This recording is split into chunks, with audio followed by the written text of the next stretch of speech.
this year I've found myself doing an unusual amount of traveling. And obviously when you travel, that means you can't carry a firearm with you when you're on that airplane. So I want to take a moment and kind of talk about the weapons I actually do carry on the airplane.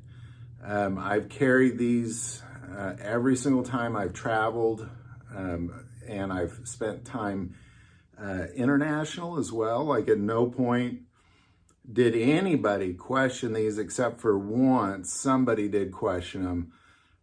But I think they're critical weapons to carry, and I just kind of want to talk about them for a second. There's two of them.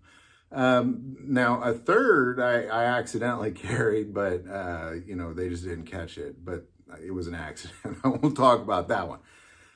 These one I purposefully carry. And the first one is a Clarius flashlight. Man, this thing is incredible. Here's why. Because it has a toggle switch that does a strobe.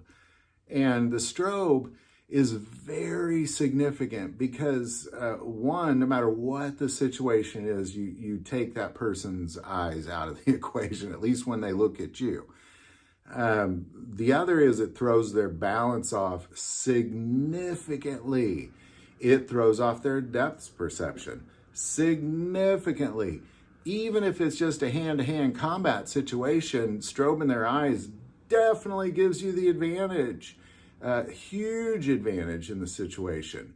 But even if a gun was involved, it's a great advantage to have because there's all sorts of things that can be done while you're strobing their eyes.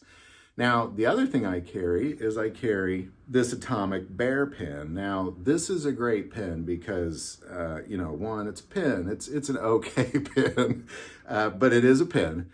It's never been questioned. The flashlight's been questioned. I'll talk about that in a second. But the pen has never been questioned. And this is kind of a tactical pen. The tip could definitely cause some serious damage. There's all sorts of things that can be done with this pen. Check out their website.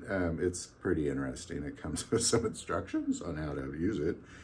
And the other thing I like about it is it's got the padded end. If you're holding it, it definitely gives you an advantage. It can break glass, that sort of thing. So I think if you have these two things, you definitely have some sort of an advantage for sure, versus nothing at all.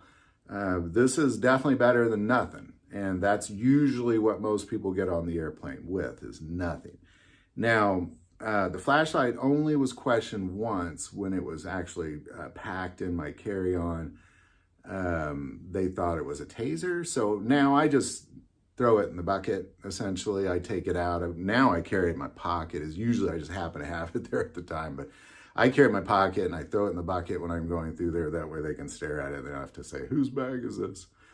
And I have to go through that. So anyhow, I just want to let you know, there you go. That's what I carry every single time, internationally, everywhere I've gone. Nobody's ever questioned it other than once they thought it was a taser. And this flashlight too also has, if you look at the ends of it, it definitely has an advantage to it as well, that you could use this as a weapon. So you're kind of carrying two weapons. Really fantastic. Any insight you might have or any other weapons that you can think of? I just think it's important. I'm definitely a calm traveler. These are simply in case people are tripping around me. So this has really nothing to do with any sort of tactical advantage other than a defensive situation only. So any thoughts or insight on that, put that below. Would like to take a moment, definitely hit that subscribe button. Most important part of this channel, we take prayer requests. Never hesitate to send that in. Thank you for watching this episode of God, Family, and Guns. And as always, love God, love your family, and love guns.